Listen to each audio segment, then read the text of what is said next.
No, just sit there. It's fine.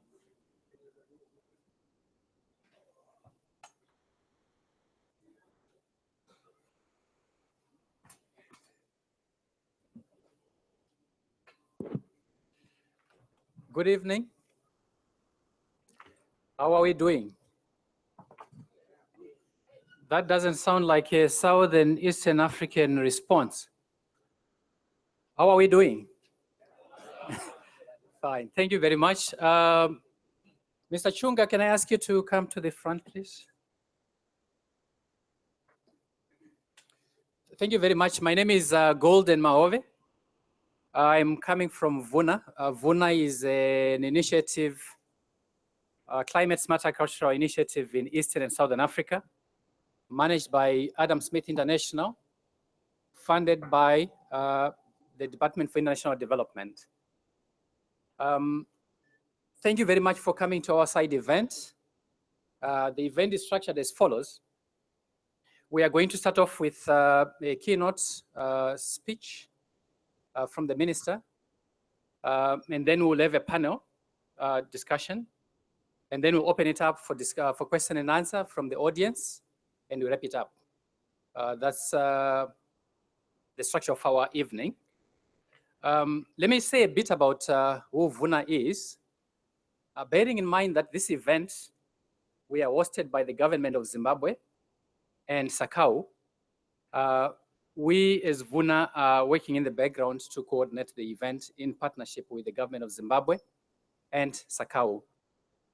Vuna is a word that is common from East Africa all the way to Southern Africa.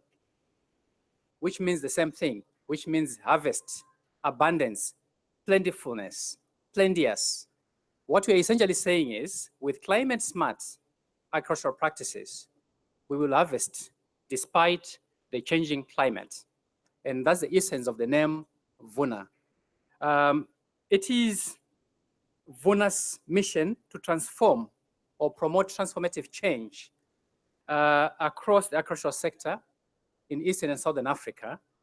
And by that, what we are seeking to attain is the resilience of smallholder farmers to climate change. And we've got three components within that particular program. The first one is that of improving the evidence and use of evidence for CSA. And the second one is on harnessing the commercial incentives of private sector companies to support the adoption and use of CSA within the region. And thirdly, to improve the enabling environment for CSA. Without much ado, let me invite Mr. Prince Mupaziriwo. Mr. Prince Mupaziriwo is the Permanent Secretary in the Ministry of Environment, Water, and Climate. You know that they are ministries, right? Then there are super ministries. He heads one such ministry, a super ministry, in the sense that it is a broad range of issues that it covers. For instance, in his 25 years as a senior civil servant, in his current portfolio, he is managing issues around climate change, water resources development and management, environment and natural resources, forestry and wildlife management in the whole country. That's why I say it's a super ministry. Mr. Mpaziriwo, can you come and give us opening remarks, please?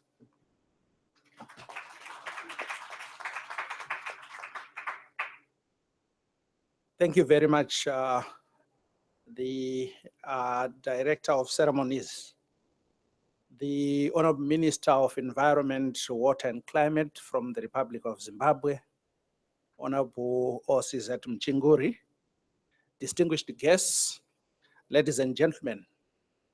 It is with great pleasure that I welcome you all to this 22nd Conference of Parties to the United Nations Framework Convention on Climate Change side event, which is titled Accelerating Implementation of the Paris Agreement through Regional Climate Smart Agriculture Approaches.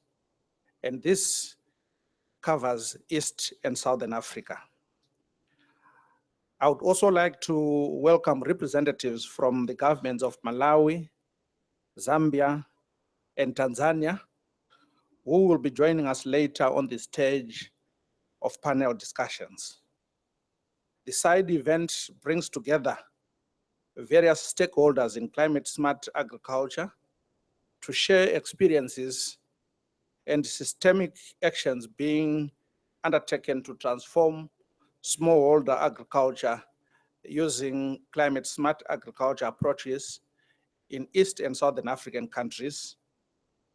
More specifically, this side event aims to deepen our understanding on how to improve the livelihoods of smallholder farmers in the face of negative impacts of climate change. It is also aiming at demonstrating what our countries are doing in support of climate resilience. And the last point is to present some of the challenges smallholder farmers face and possible interventions for successful climate smart agriculture intervention. As it stands, the overall climate smart agriculture landscape has been scoped and opportunities and bottlenecks identified across East and Southern Africa. These include the state of climate smart agriculture, institutional arrangements, agribusiness involvement, government policies, action programs which cover the whole region.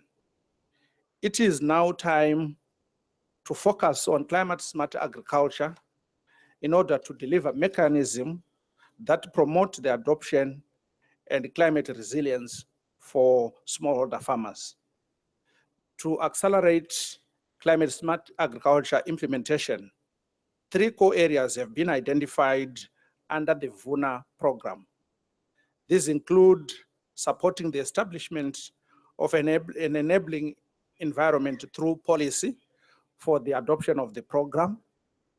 And also, in order to accelerate the climate smart agriculture implementation, more resources are required to impact on more thematic areas. And there is a need for closing the gender productivity gap in the region and changing the systems within which smallholder farmers operate. I would like to highlight a few bottlenecks that needs to be transformed. And these include the high gender productivity, which I have already referred to, a huge financial investment which is required, and balancing the demands on immediate challenges, such as responding to droughts and floods, and the long-term investment that is required for climate smart agriculture. These issues will be articulated in the presentations that follow, and it is my expectation that the lessons and experiences we will share here will give us some good practices, indications, and what we need to go out with so that we can enhance the implementation of climate smart agriculture.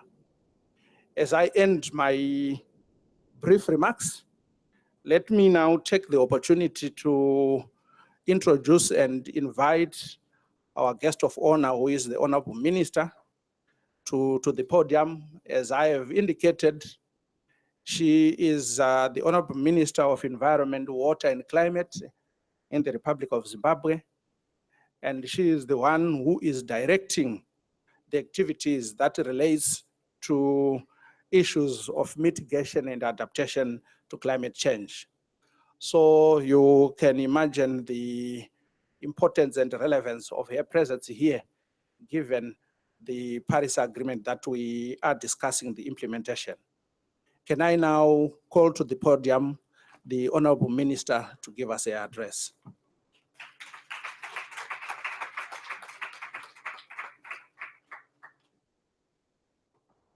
Thank you, ladies and gentlemen. It is indeed a great honor delivering this keynote address on this side event on accelerating implementation of the Paris Agreement through regional CSA approaches, the case of East and Southern Africa, during the ongoing 22nd Conference of Parties to the UNFCCC's COP22, which is taking place just days after the entry into force of the historic Paris Agreement. The early entry into force of the Paris Agreement calls for all parties to upscale and accelerate efforts towards pursuing both the temperature goal and the global goal on adaptation in order to achieve low carbon and climate resilient development. Many economies in East and Southern Africa rely significantly on agriculture, which is now increasingly threatened by the changing climate. In my country, approximately 70% of the population, of which 80% are women, live in rural areas where about 80% of them rely on rain-fed agriculture for their livelihoods, which makes them highly vulnerable to climate variability and change. The country and the region at large is impacted by recurrent droughts, degraded lands and siltation of water bodies, high cost of production, undeveloped markets, and rural to urban migration. Women farmers are among the most affected, as demonstrated by their minimal capacity to make decisions and the skewedness of land ownership. To achieve food security, the agricultural sector needs to become more productive and resilient, which requires transformation in the management of natural resources, which is land, water, soil, nutrients, and genetic resources, and high efficiency in the use of these resources and inputs for production. Transitioning to such systems could also generate significant mitigation benefits by increasing carbon sinks, as well as reducing emissions per unit of agricultural activity. Climate smart agriculture is one of the identified strategies for sustainably increasing productivity, building resilience, which is adaptation, reduce or remove GSGs, mitigation and enhance achievement of national food security and sustainable development goals. CSA practices elements include rainwater harvesting and supplementary irrigation, renewable energy and energy efficiency, adaptation in agriculture, conservation agriculture, including pests and disease control, genetic resources, plant and animal varieties, strains that tolerate climate extremes, harvesting, processing and supply chains, resilient ecosystems, sustainable production systems may also contribute to reducing or removing greenhouse gases. At the farmer level, there is generally limited knowledge of CSA principles, practices, and benefits like new genetic resources that are tolerant to dry spells, in-field water harvesting, efficient supplementary irrigation systems, and the overall benefit of improved yields when compared to traditional or conventional farming system. This calls for more awareness, training, and demonstrations. To enhance CSA adoption in countries, it has to be supported by relevant national policies and implementation strategies like agriculture or climate policies and climate change response strategies or adaptation plans, among others. For example, Zimbabwe's draft climate policy, National Climate Change Response Strategy, and the Zimbabwe Agriculture Investment Program, and the Economic Blueprint, Zimbabwe's Agenda for Sustainable Socio-Economic Transformation, ZIM-ASSET 2013 to 2018, all call for enhanced climate smart agriculture adoption. Over and above, the government of Zimbabwe has developed and implemented a conservation agriculture CA strategy for the period 2010 to 15, which was meant to promote CA adoption among smallholder farmers in the highly climate change vulnerable districts of Zimbabwe. This initiative saw a significant uptake of CA among smallholder farmers with support from government, development partners, and civil society organizations. Currently, the government is in the process of developing a climate smart agriculture framework, which will broaden the scope of climate change adaptation, including implementation of the agricultural component of Zimbabwe's national determined contribution, NDCs. This framework is to be implemented from 2016 onwards. However, lack of funding and availability of lines of credit to farmers remains a challenge and has continuously undermined agricultural production in developing countries, especially Africa. Human, financial, and technical capacity strengthening will be vital for the successful implementation of climate smart agriculture in the whole region. Zimbabwe and most of the African countries included CSA in their intended nationally determined contributions submitted to the UNFCCC as an adaptation measure with mitigation core benefits. There is potential to unlock opportunities under Article 7 of the Paris Agreement, which established the global goal on adaptation, enhancing adaptive capacity, strengthening resilience, and reducing vulnerability to climate change, with a view to contributing to sustainable development and ensuring an adequate adaptation response in the context of the temperature goal referred to in Article 2 of the Paris Agreement. Training, awareness, and continuous extension support on CSA using a value chain approach is vital to the success of climate smart agriculture.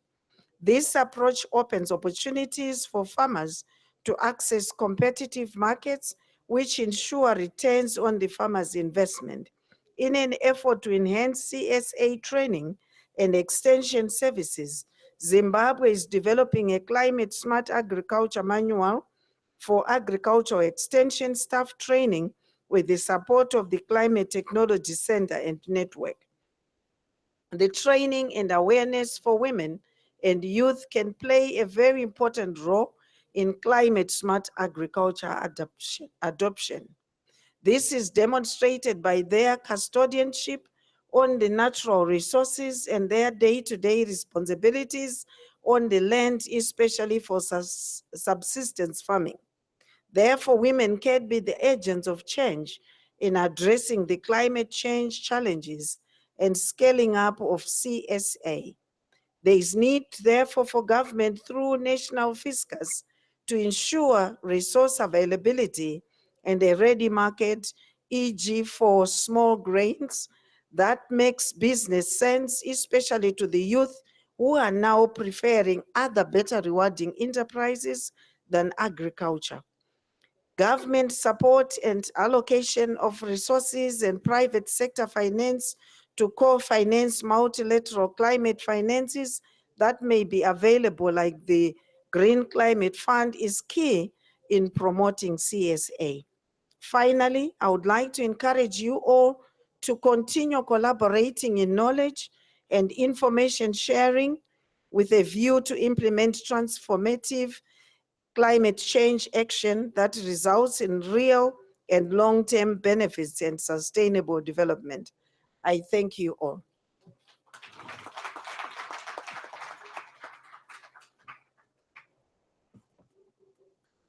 Thank you very much, Honorable Minister Muchinguri. At this point, I want to invite Mr. Ishmael Sunga from SACAU. As you know that we can't talk about CSA and not have farmers. So Mr. Sunga comes from SACAU, which represents smallholder farmers and farmers organizations within the Southern African and Eastern African region. Mr. Sunga, please.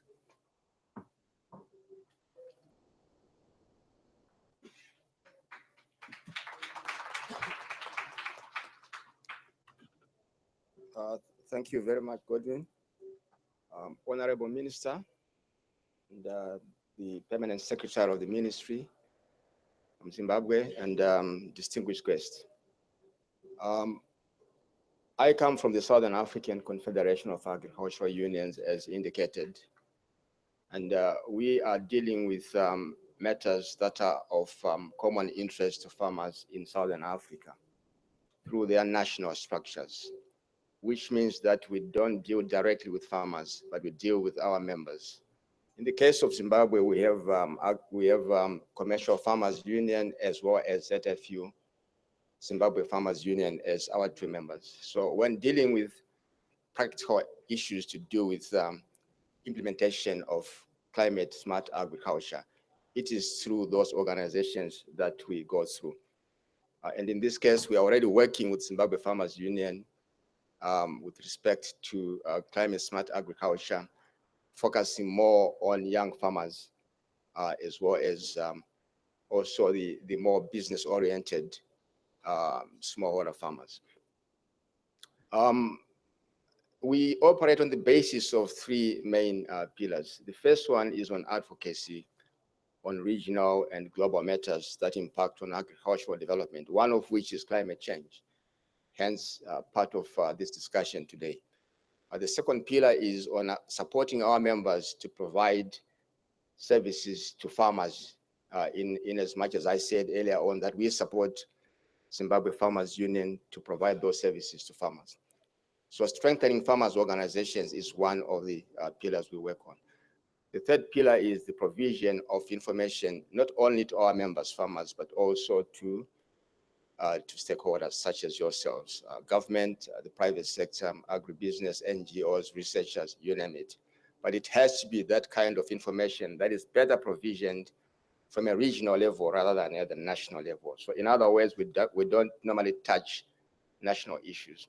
So what I'm going to present to you today now is on two issues that are much more at a higher level than at the practical level. We think that we have a fundamental role to play in that respect, but also putting it in the context of the three key pillars that we operate in. There are two main slides. The first one is talking about what are the obstacles. And I think the obstacles, I won't dwell that much on them. And I suppose they're also being reflected there. I'll pick a couple of them just to amplify part of what we think the key challenges. But I'll dwell a bit more on the second slide that will come later. That is talking about what is our approach to dealing with climate smart agricultural opportunities and challenges. So just on the general frame of the problem, I think the bottlenecks are really to do, in our view, with the kind of ambition that we are putting on addressing the problem. The problem is so complex that it cannot be seen just as climate smart agriculture.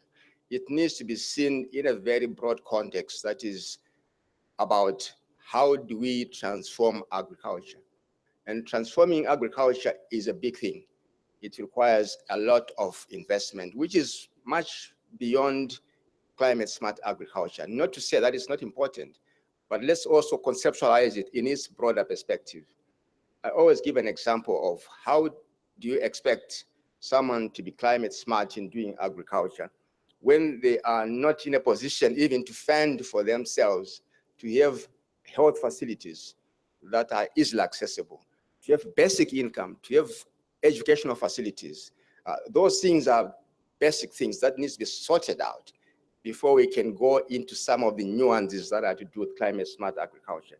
We're not saying that we should not touch it, but we're saying let's locate it in its rightful place and give it a broader framework. I'll come back to it much later. The other point really is that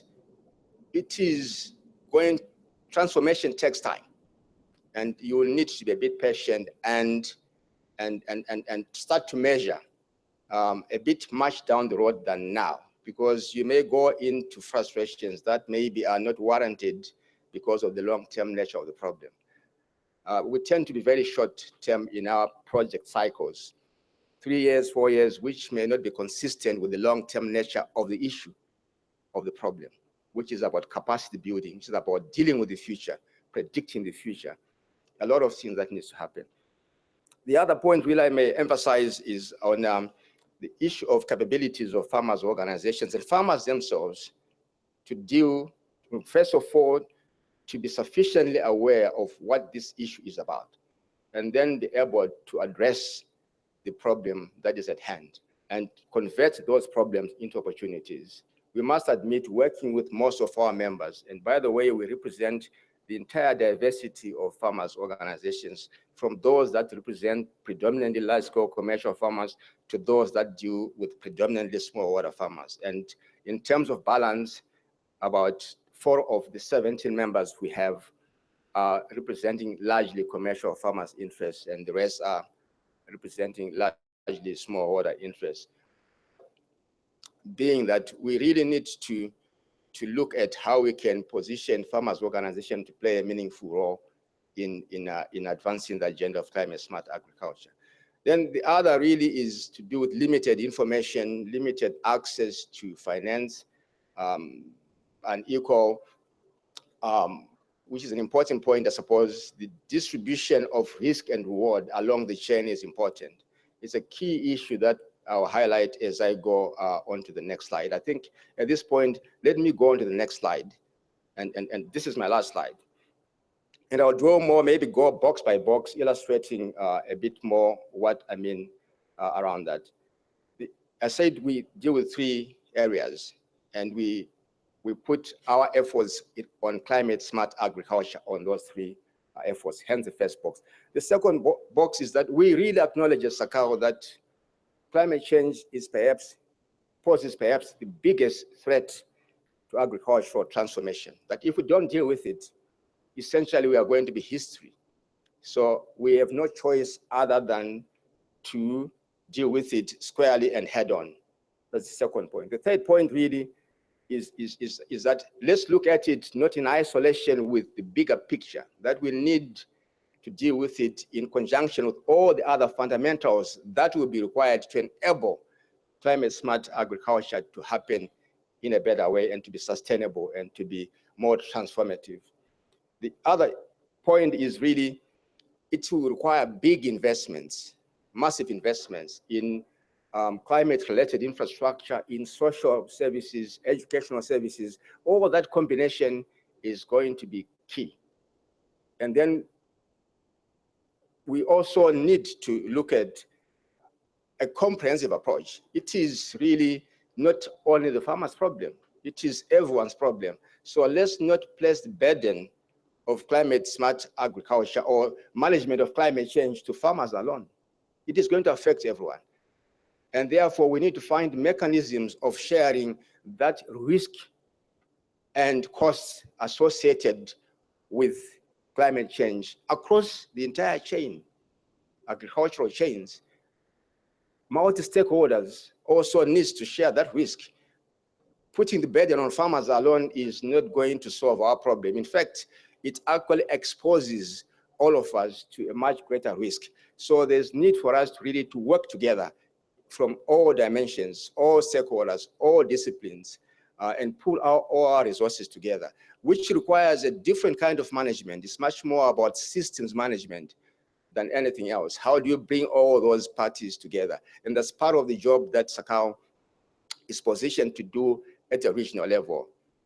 The related point really is we need private sector involvement in all this as part of the stakeholders. We always say farmers are always holding the wrong end of the stick. At the end of the day, they are shouldering the greatest amount of risk and the lowest return. Whereas as you go up the chain, the private sector agro-processors and the rest hold the better end of the stick, which is the highest return and the lowest risk. If we can spread that risk and also the climate risk along the chain, that will bring not only more money into the pockets of farmers and encourage them to do more climate-wise, but also it brings much more sustainability in addressing the matter. A related point is part of the investments would have to be necessarily that we now need a new generation of farmers who are climate smart farmers. And I don't want to talk about the downtrodden road of young farmers or youth in agriculture. It is much more something that is really, let's look at how we can begin to nurture a generation of young farmers that will carry us into the future, not because of climate smart agriculture, but because of necessity. I heard yesterday through presentations that about the average age of a farmer is about 60 years old. And if we take that into context, you then see that the lifespan of an average farmer is perhaps less than 60 years. If it is more, it's slightly more. And then we basically mean that we are virtually going in the direction of extinction. And if we don't do that, that investment as quickly as possible and make it rewarding for those that are going to go into agriculture and let agriculture compete with banks, with mainstream industry, so that we begin to nurture all these young farmers who are going to do it as a business, not as a small business, a big business. We are not going to go very far. Then again, governance of value chains is going to be important. As I said, let's reward, first of all, farmers for environmental stewardship. That will also encourage farmers to invest more in that initiative of climate smart agriculture. Let's pull everyone together to move forward together. That will be part of the key message that I have. Then finally, in concluding, as I'm getting a bit of a warning that I need to be closing my my remarks. Let me summarize what I want to say using maybe 4 different things. The first one is that we will need to put the fundamentals right before we go into discussing more specific things. And fundamentals here meaning we need to make sure that there's sufficient backbone infrastructure in the rural areas. The second point really is that we need to go beyond resilience, in my view. We really need to go transformation and locate climate smart agriculture within the transformation agenda. For me, if I look at resilience, it's an English word which, when I convert it into my own Shona language, it sounds like it would be saying shingirira. And in shingirira in Shona means hang in there. And I don't think that's what we really want to hang in there. We want much more than that. So I really want to go beyond resilience, which to me appears to be survivalist. So I always want to talk about ambitions of transformation, meaningful change, and that happens over a longer period of time. And thirdly, we really want to say that it's not the farmer's problem alone, so it needs to be shared. It's everyone's problem.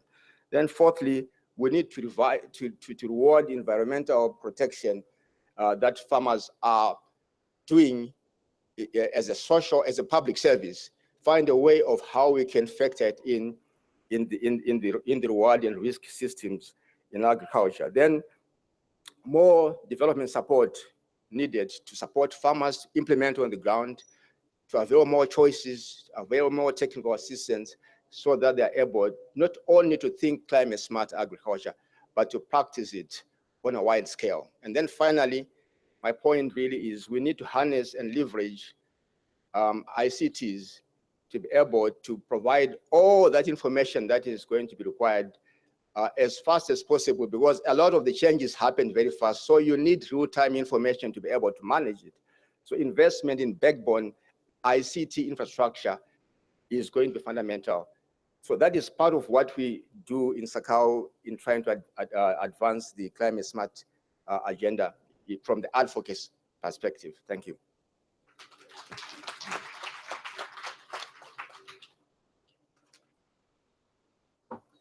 Thank you very much, Mr. Sunga, for giving us the SACAU perspective and how the farmers' unions are coming to the party. We are going to shift gears a bit from the presentations. At this point, I want us to watch a small video that demonstrates how the work that we do in Vuna in support of private sector to deliver CSA works out.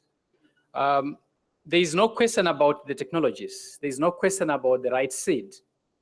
But what tends to be a challenge is how to deliver that in a manner that speaks to the incentives of the commercial players and smallholder farmers, bearing in mind that the smallholder farmers are also private sector, by the way, in a manner that allows them to adopt CSA and sustain what they've adopted in a manner that promotes climate resilience.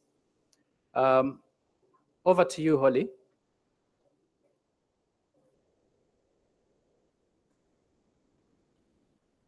For the high table, you can benefit from. Yeah, you can watch and then GrowSmart has been operating for 15 years in Country X. It deals with 3 commodities: pigeon peas, soybean, and sesame. Most of its purchases are through its outgrower scheme, to which it provides inputs on credit, extension advice from its own extension workers, complemented by government extension workers where present, and an assured market for farmers. It uses a system of commissioned aggregators, not only to advise farmers on their contracts with GrowSmart, but also to collect produce from their outgrowers, aggregate it, and deliver to GrowSmart warehouses. Increasing drought and erratic rainfall have led to lower than expected outgrower yields recently, resulting in the company having to expand their outgrower scheme to further areas. Despite this, production has been uncertain, and GrowSmart now have concerns about how to keep the company afloat and healthy, having seen in practice the impacts higher climate risk can have.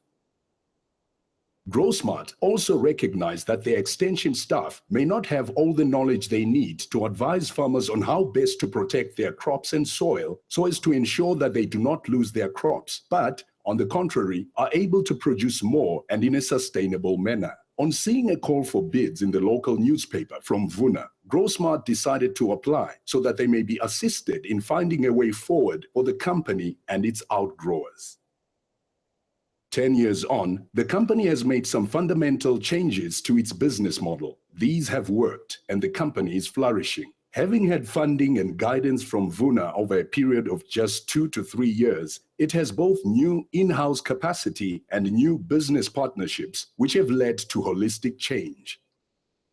The company have joined a legume pulse commodity platform, and through this have been able to access climate-smart soy and pigeon pea seeds.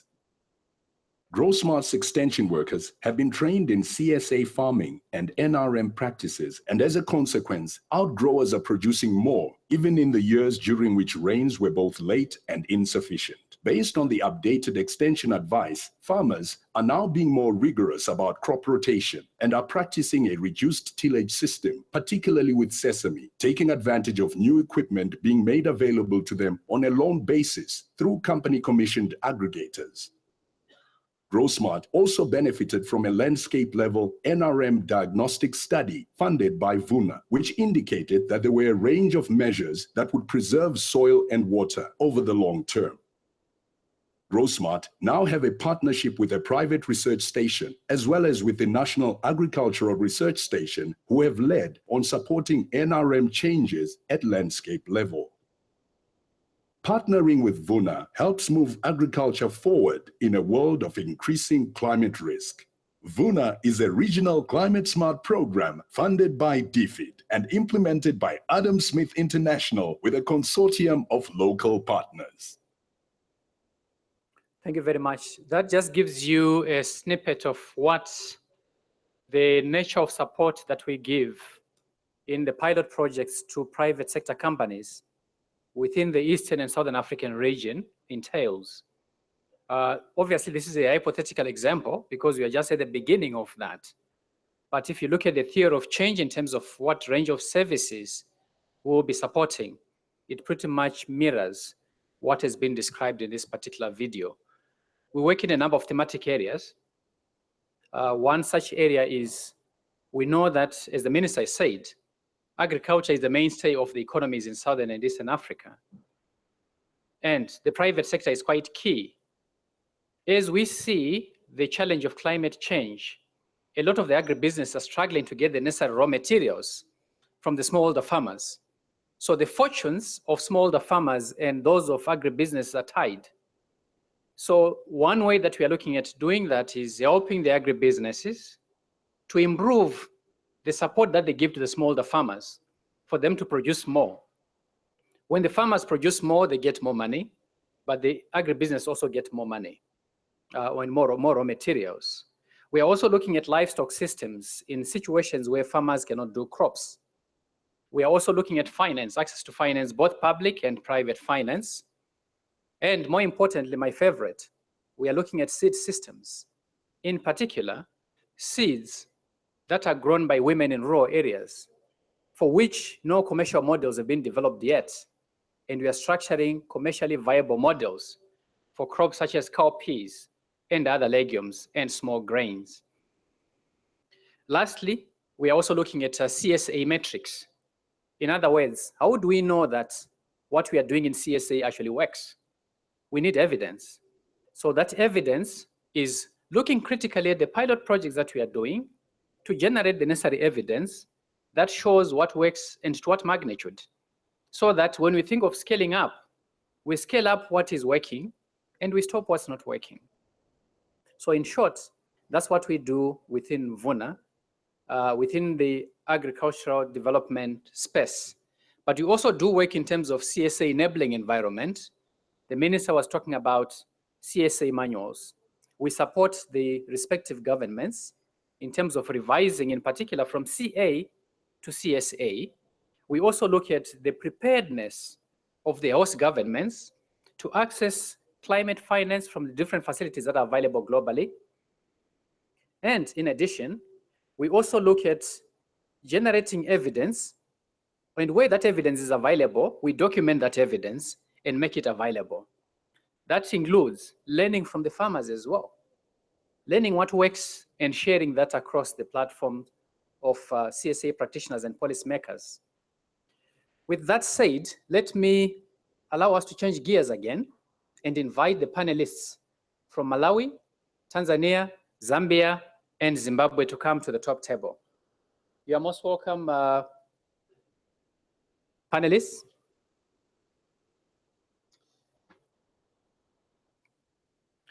What do we want to do with the panelists? We want to do three things. Firstly, we want to deepen our understanding of how to improve the livelihoods of smallholder farmers in the face of negative climate change. They will share with us how to do that or how they've been doing that. Secondly, we want to present some of the challenges that the smallholder farmers are facing in the respective countries. And thirdly, we want to demonstrate what Vuna's focus countries are doing to support climate resilience. I have to issue apologies for our delegate from Mozambique. They have not been able to make it, but they are with us in terms of this particular journey. I will start off with Ms. Gertrude Kambahua. Malawi has been very successful in the way that it has coordinated conservation agriculture, and more recently, CSA activities. How important is it to make sure there is strong coordination in Malawi to advance CSA?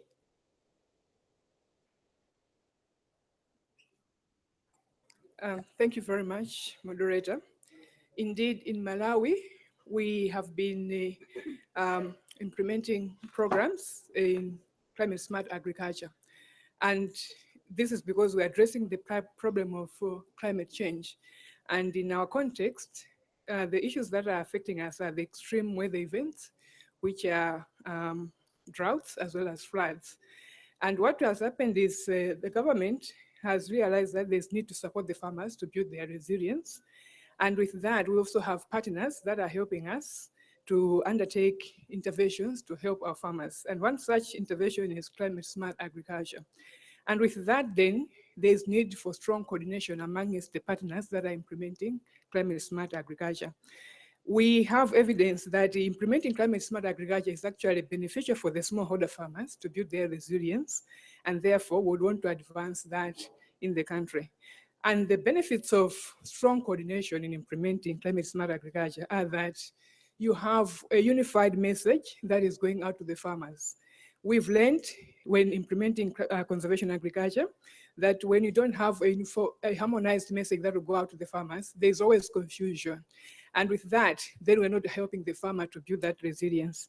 So from the lessons that we've had implementing conservation agriculture and scaling up conservation agriculture in the country, we have noted that harmonized information that goes out to the farmers, because it's proven and is scalable, will help them to build that resilience that they need. In addition, we have so many partners that are implementing climate smart agriculture. And when we have strong coordination, you know where they are working. So there's the knowledge or information about the geographical location where they're working. And therefore, it's easy to identify who is working where, so that we can now also have effective utilization of farmers can benefit from. So there's cost effectiveness, also utilization of the resources. In addition to that, there's no duplication of efforts, because you know where is working, who is working where. And then you also capitalize on the synergies that will existing amongst the partners that are implementing climate smart agriculture. So what will happen is, because we have a network of implementers, then you know how you can leverage on the resources that they have so that you advance climate smart agriculture. And in addition, if you want to monitor a program on climate smart agriculture, it will be easier, because you're looking at the coverage, looking at a number of partners at the same time, and you're using your resources effectively. And finally, if you want to lobby for more resources, then with the visibility of the impacts on the ground, because of the coordination that is there, you're very likely to have the support that you need.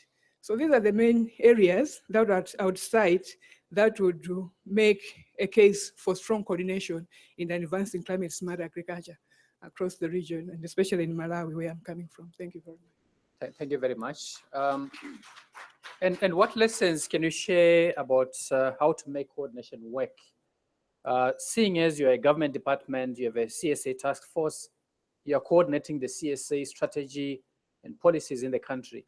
How important is that? What lessons can you share? Thank you very much. Building upon what I've already indicated, that you need to have coordination, strong coordination in advancing climate smart agriculture, but also learning from what has happened in implementing conservation agriculture, where we had established a platform where all stakeholders that are implementing climate smart agriculture, conservation agriculture then came together. So the lesson that we have is that it's important to have a platform where you're going to engage with all the stakeholders that are implementing or advancing the cause of climate smart agriculture. And in that platform, you discuss issues, for example, the challenges that you are facing in implementation out there, but also the successes that you are registering out there. And then with that, if there are challenges, you together come up with solutions to address those challenges and also agree on the way forward. But in order to have that in place, you also need to have resources to support that platform. And with that, within the members of that grouping, you can identify those that are able to support the work that you're doing, but also together you can come up with strategies to identify funding from potential donors that can help to run the activities of the institution that you have established as a platform. Now, you can have that platform at both the national but also local levels, because essentially the national level is just for management, but the work is done at the ground level. So if you have structures spread across from the level of implementation to the national level, it's much better, because now you'll be addressing the real issues. And since you're meeting to discuss issues pertaining to, for example, climate smart agriculture, we advocate that as we're implementing the programs, the partners themselves make sure that their programming is very inclusive, taking into consideration gender as well as the youth. But also they should incorporate a model that has probably marketing issues attached so that it makes it attractive. When you're meeting in the platform, what you're discussing are the issues that are happening out there. So the people that you're engaging should also include the group of the women, taking into consideration the gender issues, but as well as the youth. And the most important thing is the advocacy that platform will play. So essentially, with the messages that you already have, you're sending the message, the clear message to those that are interested to implement climate smart agriculture, to use the information that is clear, but also taking that message across in a uniform manner. Thank you. Thank you very much. On that note, let's move to Tanzania. Mary Majule. Tanzania is advanced in terms of mapping CSA initiatives in the country within its CSA program. What critical success factors contributed to the mapping exercise of CSA activities in Tanzania?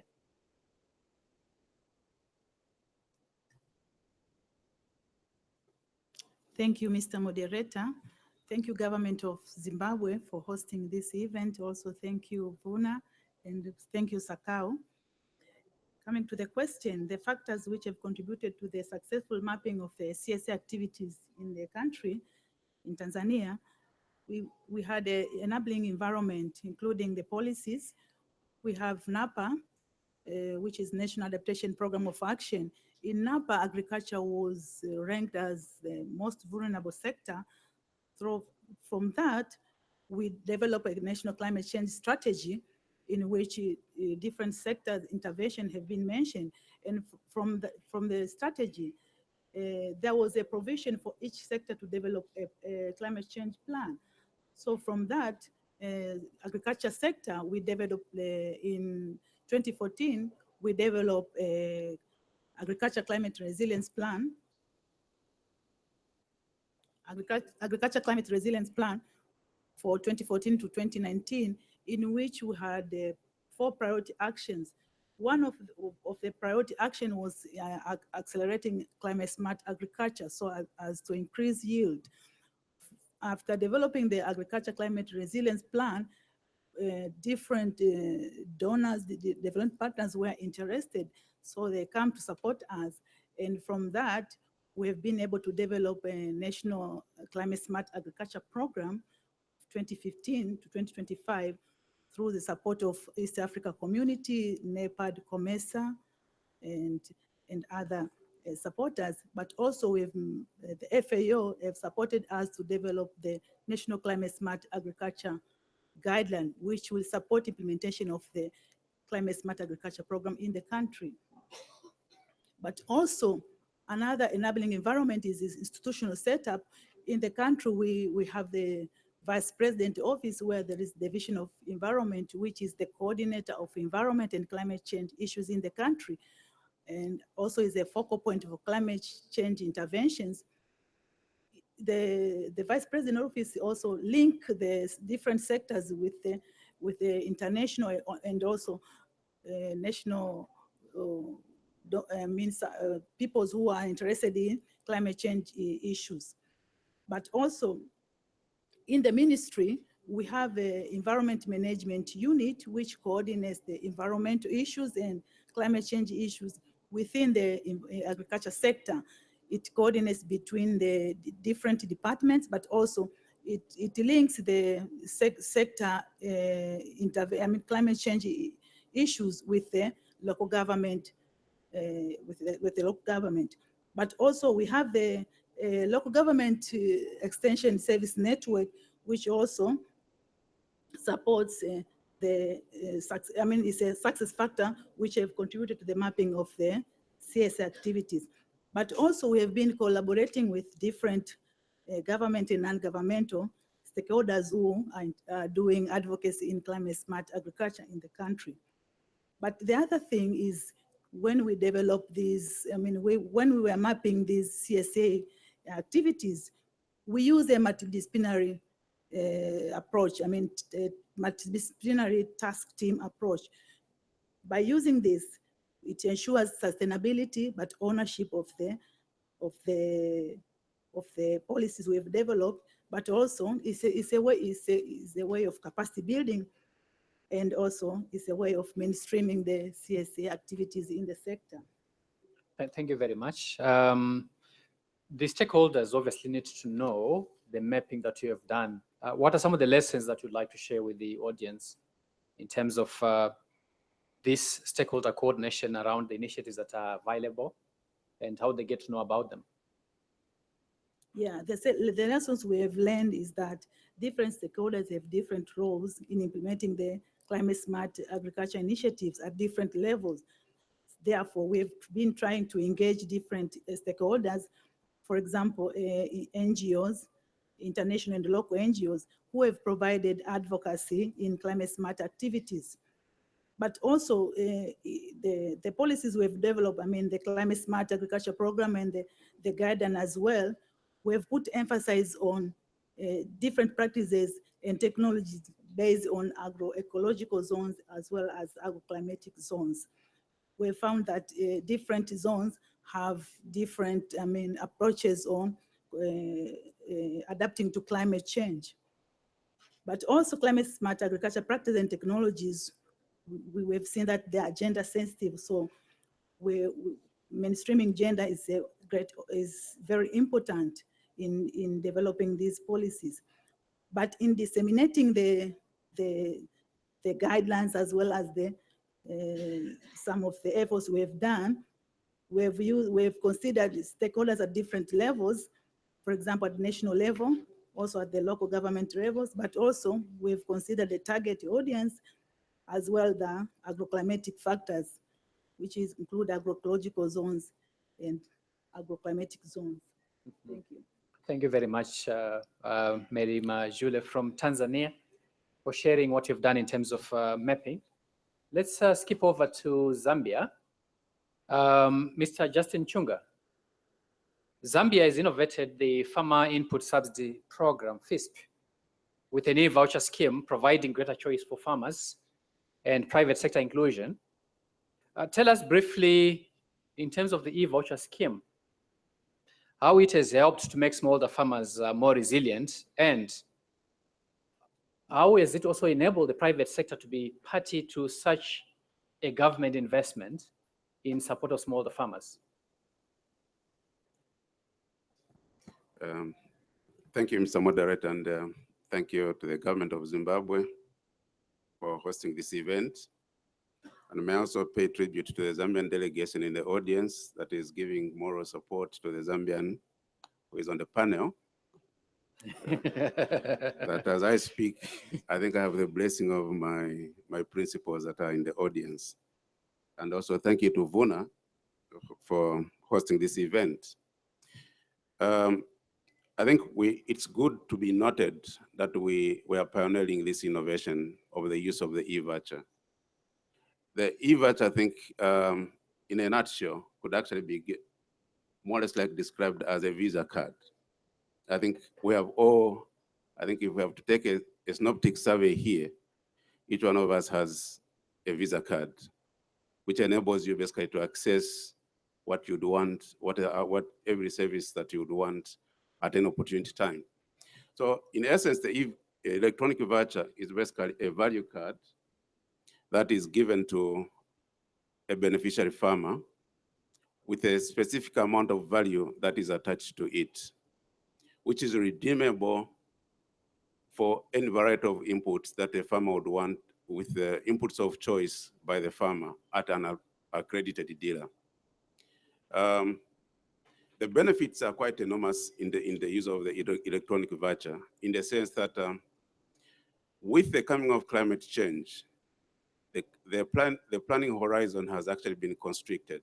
We are talking about a situation where the planning phase for farmers has actually been reduced. I think previously, in most of our regions, in the Southern African region, our farming systems, the rains could commence around October and maybe end up to about April thereabout. But now we're having a constricted kind of a rain pattern. So what the e-voucher now allows is that the farmer is able now to use that particular card to access inputs that are able to be constricted within this particular phase, which is actually now reduced. So it allows the farmers basically to access farming implements.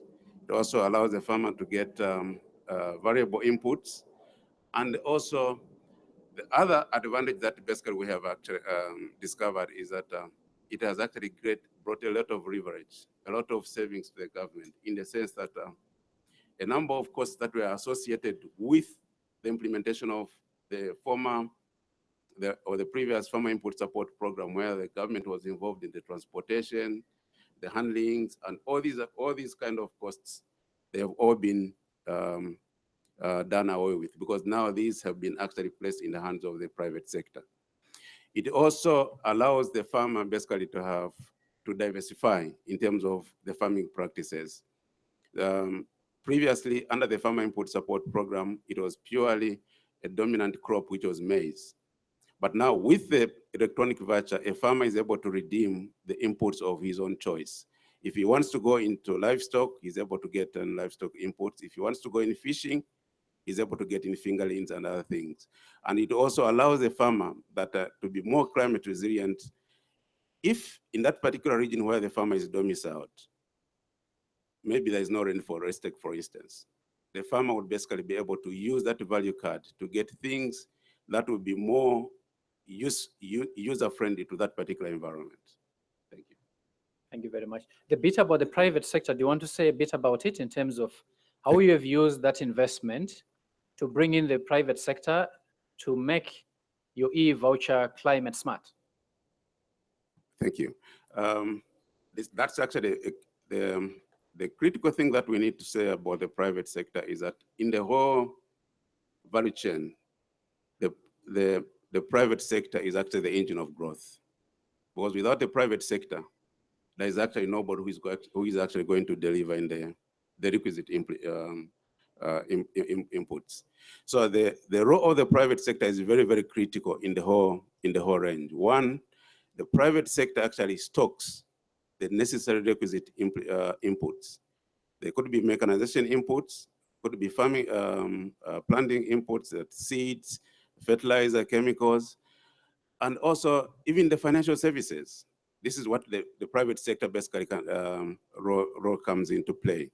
And as we are now trying to innovate using the electronic voucher, the whole modification aspect requires the input of the private sector to see how we can actually reduce the fraud mechanisms that can come through. All security features are actually can be worked together with the private sector to ensure that the farmers are not disadvantaged by those that basically would want to shortcut through in terms of trying to hijack the systems, and also to deliver in inputs at a time in a timely manner. So you have basically the whole host of advantages that have actually come through with the involvement of the private sector in terms of input delivery, and also in agro-processing. They're able now basically to put in their requests basically electronically, and everybody is able to access all the services that are provided by the private sector. Thank you. Thank you. Barriers preventing smallholder farmers. You mentioned the reduced rainfall season. Yeah. What are some of the barriers, in addition to that, stopping farmers from improving their livelihoods in the face of climate change in Zambia? Thank you, Mr. Moderator. I think all of us, if we are farmers, I think if I take a synoptic survey here, all of us have actually at one time practiced farming in one or the other. What I'm basically going to discuss here are, these are evidence-based kind of results from our surveys. One of the critical barriers basically to adoption of CSA approach technologies is basically the lack of information. I think what has been discovered is that our populations are growing, able to deliver these technologies to the intended beneficiaries, who are the farmers, are not there. So farmers can only adopt that which has been brought to them and made known to them, and the benefits highlighted to them. So without anybody who is going to take to them, the farmers will not actually adopt. And we have actually discovered that farmers are not adopting, not necessarily because they don't want to, but because there's nobody who is able to bring to light what has been discovered. And now there's basically a disconnect between research and extension services. Whereas research is also trying to develop its own technologies, the conveyor belt, which is basically the extension agent, is not there to link it, whatever research has discovered, to bring it down to the farmers. So this kind of disconnect is basically what has led to lack of adoption of some of the technologies. The second barrier basically relates to labor constraint. I think one aspect about Africa is that, yes, we have high labor, we're endowed with labor, but in terms of distribution and the labor applications, you find that there is quite some kind of disruptions. At the time when we would want to implement certain activities, the people that basically are more energetic, they have all migrated to the urban areas, and they are providing more or less like a white-collar job, and they're not even in the farming sector. So you find that even if the technologies are there, those messages are only available to the aged. I think it was alluded to the fact that the people that are in the farming sector are in the age of about 60. Now, if you look at certain technologies, for instance, if you're talking about potholing, those that were, for you to do one hole, it might take you, if you're at the age of 60, you only be doing one hole per day. And if you have to do in a hectare, it will take you almost a whole year to do it. So we are basically getting a situation where people are not adopting, not necessarily because they don't want to, but purely on the basis that they are constrained in terms of labor. And there is also, I think, in our cultures, where the division of labor, basically, most of the labor is more provided by our mothers. And at the time, they have now to divide between cooking, working in the farms, and by the time maybe if she wakes up at 04, by the time she has to go and start digging, she's already tired. So you find herself that even the adoption process is equally also constrained by the fact that people apparently, because of the labor-intensive aspect of these technologies, they become more of a hazard, of a limitation. Then there is the third aspect about the barrier to adoption of the technology, the CSA technologies, which is basically the delayed returns of certain investments. Those technologies that have been developed under CSA, some of them take a bit of some time for you to see the results. You're talking about agroforestry or the use of other technologies. You find that for a farmer, what is more critical is the immediate returns. And all of us, we cannot run away from the fact that all of us would want to have something that gives you the immediate returns on your investments. But you can actually come to realize that some of the investments that basically are in CSA, if you have to implement them, the return period for you to see the benefits will take you to about 2 to 3 years. And this is basically what has led to some limitations in terms of adoption of the practices. Then there is also the aspect of the land tenure systems. This basically would be more of the Zambian scenario. In a situation where you would want to invest in climate smart agriculture technologies, and you are not sure about your holding capacity of that particular piece of land, your implementation of or your introduction of any climate smart agriculture technologies will actually, you take a bit of time to reflect. Because if the headman might want to see the benefits, if he sees the benefits, the likelihood is that he's going to tell you to move away so that he actually takes over that piece of land. So you find that even if you want, you have solidly convinced that this is actually a better technology, you will not be able to do it on the basis that you are not very sure of your stay on that piece of land. I think these are basically, in a nutshell, there are multiple barriers, but in a nutshell, these basically, I think, would be able to suffice. Thank you very much for your contributions and sharing the Zambia situation. We now move on to Zimbabwe. Kudzai Ndidzano. Zimbabwe is a very strong framework on conservation agriculture. The minister alluded to it, running from 2010 to 2015. And now you're working with Vuna to develop a robust CSA framework. We want you to share with us why or in what way is a CSA framework so important for the smallholder farmer on the ground?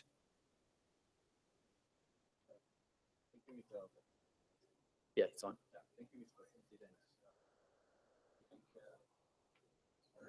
Yeah, it's on now. Okay, thanks. Thank you, Mr. Facilitator, and good evening. I think the CSA framework is meant to broaden the scope from the successful implementation of the conservation agriculture strategy that was implemented between 2010 and 2015, which saw significant uptake of conservation agriculture, resulting in reduced runoff losses and soil erosion, and most importantly, significant increases in crop yields. So this framework seeks to articulate the exact challenges that farmers are facing in light of climate change, and also give specific interventions and overall policy guidance in terms of technologies that allow enhance adaptive capacity and build resilience. So the framework also will come along with realistic milestones to enable monitoring of the progress made and adjustments where necessary in terms of the approach to climate smart agriculture. And also the framework will be revised over time with guidance with other partners. Thanks. Thank you very much. So how can an effective CSA framework contribute to higher and more reliable yields and to greater food security in the context of Zimbabwe? You've mentioned that under the CA policy that you had, there was quite a high uptake of the technologies. How do you see this working out under CSA with this new framework? Okay. An effective CSA framework will also come with specific interventions as you are broadening, because with CA, we are mostly focused on the actual farmer's field. But when you look at a CSA, it's like a broader concept where you look beyond the farmer's field, like a catchment-wide approach, where you also bring in other forms. For example, where a farmer has been practicing conservation agriculture, which is basically the reduced tillage, then you're also looking at bringing on board maybe renewable energy, for example, or rainwater harvesting and supplementary irrigation. So that way you ensure that as you irrigate, it has to be maybe low cost and maybe solar powered. And also support the maybe post-harvest processing of the produce and marketing. That way it also enhances the potential of a farmer to return, to get a return on his investment. Thank you very much. Shall we give them a hand for their sharing? Okay, we're shifting to the last gear now. We obviously can't invite you here to just keep quiet. We also want you to engage. So the panelists are all yours. I would want to invite you to make your contributions. If you have any questions, comments, it's your time. There are mics that are roving. I see a hand. So we'll take the first 4 questions, and then we allow the panel to answer, the panelists to answer, and then we take another round. So I see the gentleman in the green cap.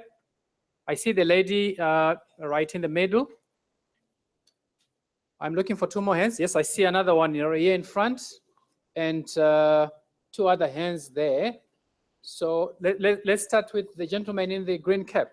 You can say who you are, where you come from, and then you pose your question or comment. Thank you very much, Archbishop Seraphim. I am the bishop from the Greek Orthodox people in Zimbabwe and Angola. But here I represent the World Council of Churches and the faith communities. Today there were 3 initiatives in this conference, how to support farmers. So I like to see proposals, how to get funds to help the farmers in Africa, especially in countries suffering also of drought. Now there is no rain, as you know, in many countries in Africa, especially in our region. So the farmers here in Europe, in United States, in Canada, when there are these problems, there are grants, subsidies, they give them extra some money, or when they give them loans, they pay you 1% loan. You get a loan in Africa, in Asia, in Latin America, in countries suffering of poverty, and you see the countries suffering of poverty, they are related with the colonial rule. So my question, how can we get funds and to use them properly, but not only from the green fund we established in the COP17 Durban, and the rich countries did what they promised, and we have the same problem with some other initiatives like the one in Gorso for the loss and damage. So the people now in Europe, for example, they produce about 20 tons of pollution, but in Africa, in Asia, Latin America, in countries suffering of poverty, only 1 ton, not because they love more the creation, but because they haven't followed the example of the rich countries to use in industry and so on. Now, so in order to get the new technology, you emphasize this cooperation is very important. For example, can we introduce in the country suffering of poverty a special tax, anything we buy to pay 1%, and to have this special agriculture fund? And then when we present that we have some resources, it's difficult, the rich countries not to contribute also money to support our farmers. 70%, for example, of the population, as you know better, maybe the minister knows better than me, depend of agriculture. And this is similar to other countries related to poverty in Asia, Latin America, Africa. So I like to get proposals from where to get funds and how to give equal opportunities to our members, to our farmers, because after all, the punishment comes to our children. Why are our children to suffer? Because we fail to be together and to work together as a humanity and as international community. Thank you. Thank you very much. So to summarize your question, you are saying in the first world, the governments are able to bail out their farmers when they face catastrophes, what mechanisms can we put in place in the third world that create such facilities for the farmers? In summary, did I get your question right? Thank you very much. Next question. Hi. Thank you. My name is Precious. I'm from Zimbabwe. I have a question for Zambia. The credit system, how accessible is it to your most remote local farmers, and how efficient can they use it to access the needs of a farmer timely? Sounds like very urban to me as you were talking. I might have missed some things, but I want to know that. Thank you. Thank you very much. How accessible is the e-voucher scheme to the remote areas? Next question, who has got the mic? Okay, can you give to the lady? So there are two ladies there, so we'll make it 5. Okay, then the gentleman will come last. Ladies' night today. Thank you. And actually the question goes to the women part. I'm Teresa from Tanzania. My question is focused to Malawi. I know Malawi is very much advanced to climate smart agriculture practices. Now, I'd just like to hear the experience of women being involved in the CSA practices and technologies. And when it comes to technologies which are very much not user-friendly to women, especially the farm implements like tractors, how do you get them involved in? Yeah. Thank you very much. Can you give to your neighbor? Good evening, everyone. At first, I would like to explain how the women have got an access to farming. Sorry, can you say who you are first? Oh, sorry. My name is Moraj Chuma from Zimbabwe. For me to be here is because of my minister. She has been pushing us. I think I was about 30-something years until today when she knew how to support the women. I'm the only woman farmer. I've seen myself here from Africa. All the ministries, all the other countries that didn't bring the women farmer, but our environment department brought me here to show how passionate I am with farming. She has been giving each and every household. If she doesn't give a goat, she used to give a rabbit. If she don't give you a rabbit, she give you some sheep. She has been doing working hard for us. So please, kindly, can other countries bring women in such events so that we negotiate, we socialize, and we are requesting to have exchange program with other women. Thank you so much. I thank you, my minister. Thank you so much. Thank you. Your goat is waiting outside. Elliot. Okay, thank you. My name is Elliot from Adam Smith International. I was interested very much to hear about all the activities from the governments, and from Adam Smith International, very proud to see Vuna support. So I have a 2-part question. What is the value added of Vuna's support, and what should the development partners more broadly be doing better or differently to support the government's actions?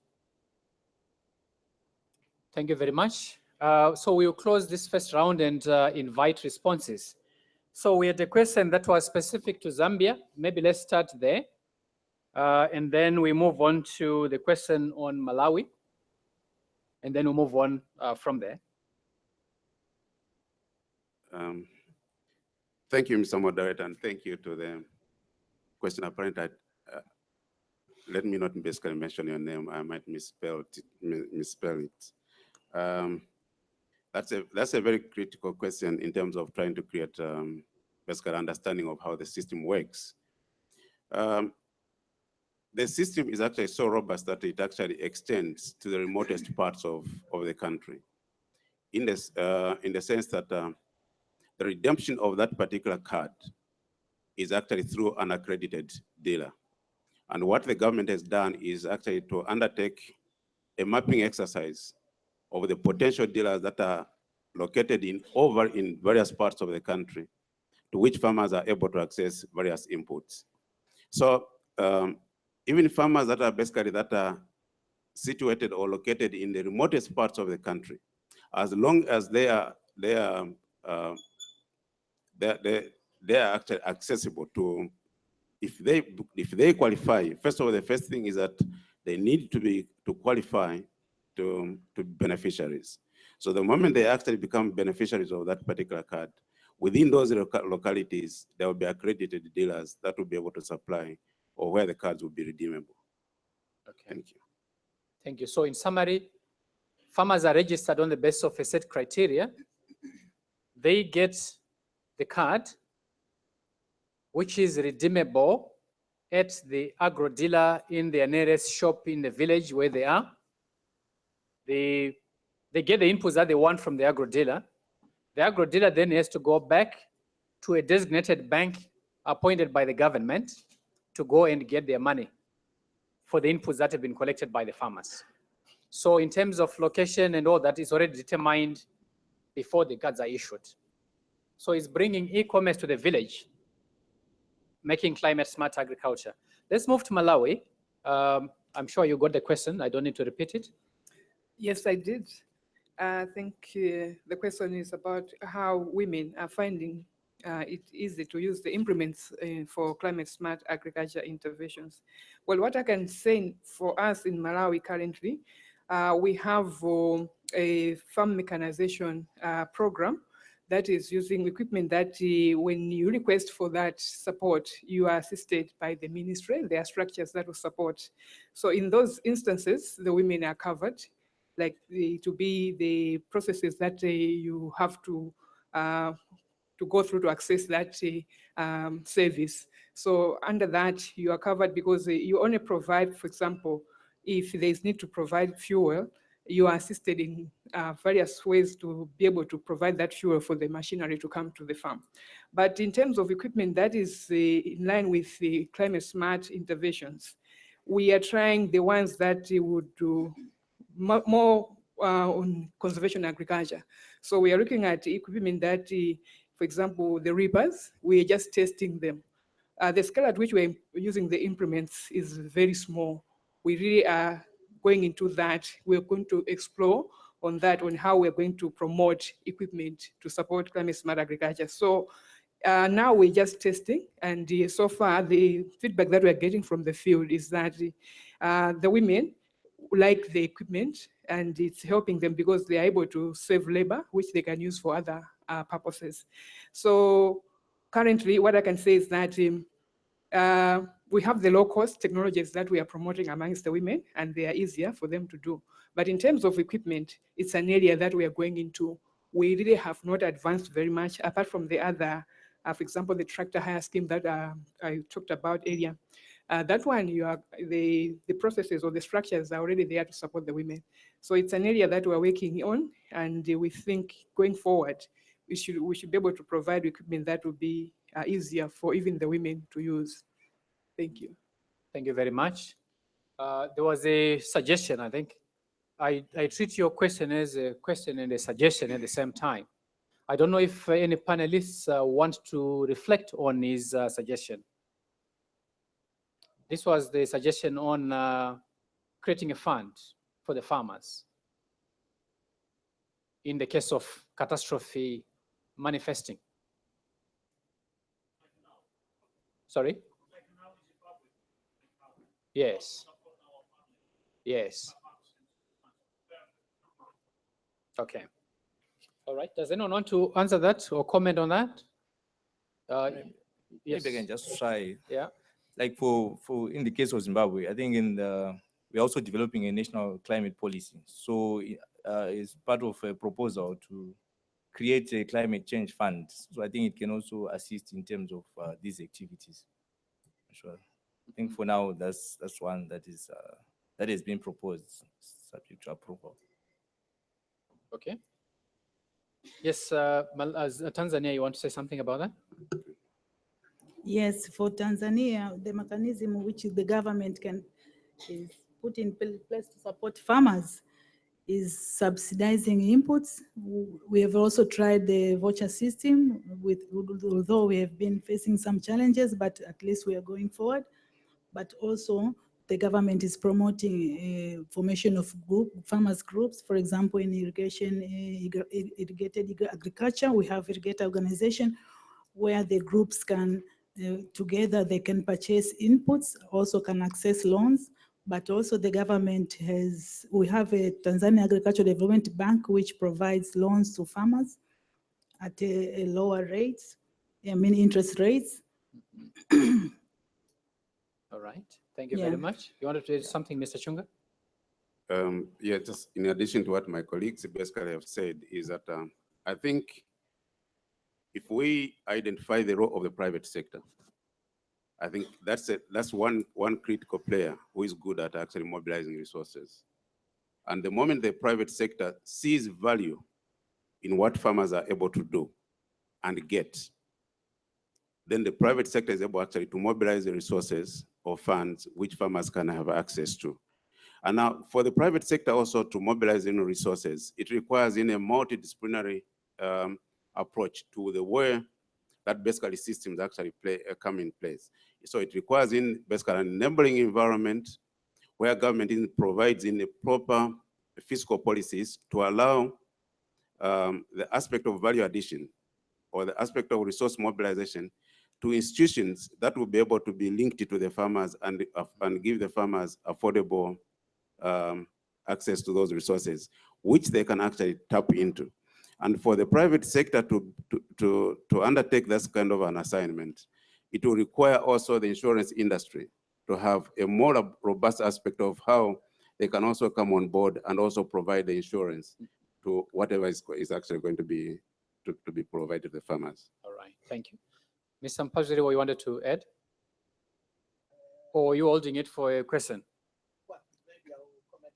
All right, that's fine. Yes, Mr. Sunga. No, I just wanted to reiterate my earlier point that it should not be the farmer's problem alone, because it's affecting everyone. And to leave the farmer to hold the risk and the costs on his or her own is completely unfair, because they should not pay the price. So there should be a mechanism of distributing that risk across everyone.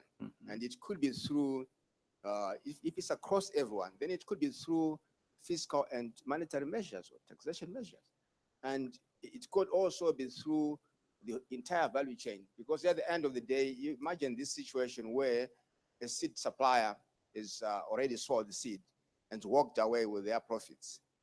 Mechanization service provider is already provided that, walked away with their profits. The banker has provided money and they haven't walked away yet. But at the end of the day, come drought, everything is wiped out. Everyone else has walked away with the money except the banker and the farmer. And where there's an argument between the banker and the farmer, we know exactly the one who wins there. So I think there needs to be a pool. The problem is, if we have a pool of funds, how do you distribute it?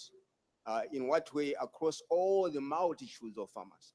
So therefore, we now need to look at how can we target investment that is going to reduce the amount of risk and also predict the future of risk. Thank you very much. I think this typifies what I was talking about in terms of the evidence learning. This is a common problem across the whole region. And one of the facilities that we have that is looking at finding answers to questions that we don't yet have answers for could look at this as a critical research topic and say, what are the different mechanisms that could be tried to create such a fund within the region? So at this point, I don't want us to get into a debate about the pros and cons. Let's pack it as a topic that requires further examination. The last question that we had was, what is the value add from Vuna? And secondly, what else can development partners do to support? I'm going to close my ears so that you can answer honestly, since I'm from Vuna. But go for it, panelists. Okay, bearing in mind that we have to wrap it up now. So I'm going to invite you to say 1 point each. And in the process, can you also then just say your summary comments in terms of if there was one thing to be done in CSA in your country, what should it be? as we wrap up. All right. Thank you very much, moderator. I think the value added from Vuna is that they've increased the number of potential sources of support that we can get to advance the climate smart agriculture agenda. They've provided different programs. They have programs that we can tap into so that we reach out to all categories of farmers that we're working with. For example, I'm looking at the involvement of private sector, which I think in the traditional programming that we have, we may not be able to reach out to private sector per se, but I think with the window that Vuna has provided, we'll be able to involve private sector, but also then alongside that, we'll be able to scale up the interventions that we are promoting amongst our smallholder farmers. But also our smallholder farmers will be supported by the structures that the private sector can provide in support of whatever our smallholder farmers are producing. For example, they will provide the markets that they can sell their products to, but also other opportunities that will be available. And we have a whole spectrum of implementers of climate smart agriculture that are going to benefit from this platform that has been created by Vuna. And probably on the second question, what should development partners be doing? Sorry, can I, let me okay. cut you short, given that our time is up. So maybe your first part is good. Okay. Maybe I can ask the next speaker to. Maybe I should just finish, moderator, because I need to give you said I should also put in the last words that I had. Yes, very, very last ones. All right, thank you very much. I think what is important is also to mainstream climate smart agriculture in the policies, the planning, as well as implementation, but also to ensure that it's inclusive. Those that are implementing climate smart agriculture are included in all decisions that are going to be made. And resources that have been put aside for implementation of climate smart agriculture should be utilized efficiently, and also there should be transparency in the way those resources are going to be utilized. And the structures that will be used or that would be involved in advancing this cause should be supported adequately. But also, the most important thing would be to address the barriers as they appear, which would affect the advancement of climate smart agriculture agenda. I think those are the last words that I can share. But I'll be failing if I leave this stage without acknowledging to appreciate the government of Zimbabwe, because that's how I planned it. I said I was going to say this at the end. To thank the government of Zimbabwe for giving us this platform to be able to share with them. I think this is the spirit of regional integration that we're talking about, and we're hoping that it's going to continue. We're going to strengthen this in this process. But I also want to recognize my principals back home who allowed me to come to be part of this. And I also have colleagues in the room, the delegation that came from Malawi, they're also here. They're also supporting this. So thank you very much, government of Zimbabwe, Vuna, and everybody else. Thank you. All right. Can we quickly move on? I can see that I'm about to be put under the guillotine. Can you move on to Zambia? I'll be very brief. I think this is the initiative that basically needs to be appreciated. I think we thank Vuna for bringing this kind of coordination mechanism and developing this kind of platforms for institutions, basically to share experiences and learn from one another. And if these are strengthened, basically I think the battle against climate change will actually be overcome. It's always stated that an obstacle identified is an obstacle, it's no longer an obstacle. So we want to thank the government of Zimbabwe and also other stakeholders and other institutions that basically have made it possible for us basically to come and share these experiences. I mean, in the last thing about what Vuna has done in terms of what value has Vuna done in terms of trying to, in the whole CSA synergy programs. I think one thing that is appreciated and acknowledged about Vuna's involvement I think let me talk about the Zambian scenario, is basically the identification of stakeholders that have all a role to play in terms of trying to mitigate or to fight against climate change. So it has actually brought up these kind of synergies, collaborations, and also creating an environment where basically where governments fail. Vuna has actually put it in, added in the provided in resources to do the gap filling, and we actually appreciate that. Thank you. Tanzania?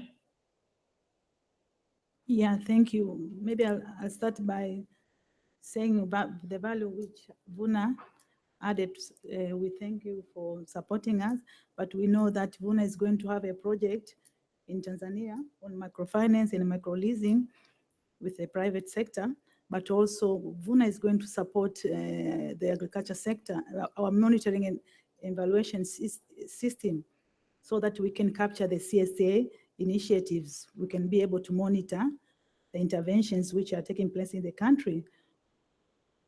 But also, Vuna also is going to support our National Climate Smart Agriculture Task Force, because we have established but not yet operational. So we know that Vuna is very important. But having said that, I will end by saying that to improve climate resilience of smallholder farmers in our country, Tanzania would like to strengthen the capacity building of extension workers and farmers, especially in climate smart agriculture, because this is very limited at the local level. But also, Tanzania need to increase the budget at least to 10% as said in the Maputo Declaration.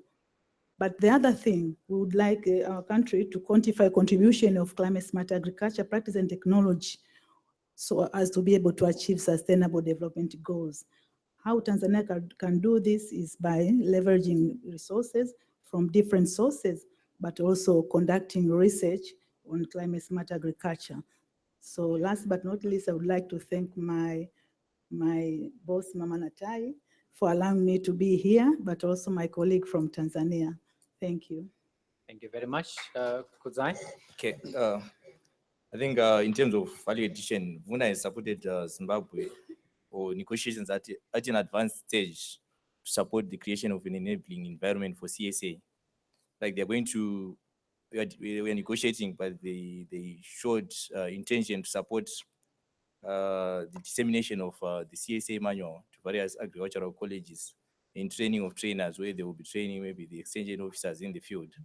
And also they have supported us in terms of conducting a value chain, in agricultural value chain analysis towards the development of a GCF proposal. So as we speak, the consultant that they provided is actually in the field, and we're very grateful for that. In terms of the last key point, I would like to emphasize that capacity enhancement is vital for the success of climate smart agriculture adoption. And this should cover the whole spectrum from human resources, financial resources, and the technology transfer and related capacity building. Thank you. Thank you very much. Just a hand to our panelists, please. Before, let me invite Mr. Washington Jakarta to just close it for us, and then we call it a day.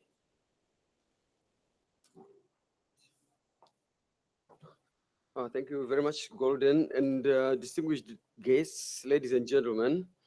First and foremost, I would like to thank the Honorable Minister, who today was standing in for His Excellency, the President of the Republic of Zimbabwe, Comrade R.G. Mugabe. And we were almost losing her today because they were at the Royal Palace, but at least we thank you for coming, because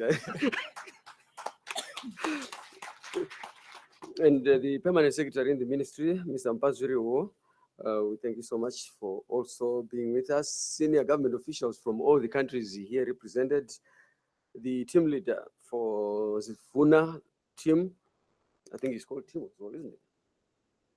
John, sorry, let's see. John and his deputy Golden, the Southern African Confederation of Agricultural Unions, Mr. Sunga, and all the presenters who have all contributed to the success of this event. I would like to give my appreciation to the panelists for your insightful and rich contributions during the deliberations. We have shared experiences, learned a lot, and I'm sure this has generated interest for future collaborative work towards enhancing climate. Well, I had written resilience, but I know Mr. Sunga said we shouldn't use resilience. So, but I think we'll change it next time. So we are now better informed on what is needed to accelerate the implementation and change. Well, the bottlenecks of transformation and support needed to scale up transformation, among other issues. It is our desire, and we, that is me and my fellow negotiators who are seated here, shall continue to advocate for the enhanced financial support for climate smart agriculture through the GCF and other multilateral financial mechanisms in our negotiations in order to harness the adaptation and mitigation core benefits. Finally, I would like to thank all guests to this event and Vuna and Southern African Confederation of Agricultural Unions for your continued support across the region on climate smart agriculture and making this particular event successful. With these remarks, I would like to declare the side event on accelerating implementation of the Paris Agreement through regional climate smart agriculture approaches closed. I thank you all. With the minister and the panel. So you ask. Mr. Mpazirio, can we ask for a photo with the minister and the panel this side? Or maybe we can actually just wait here.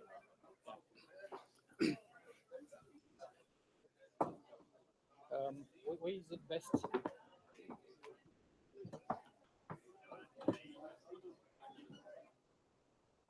So maybe we can do it here. It will probably be better.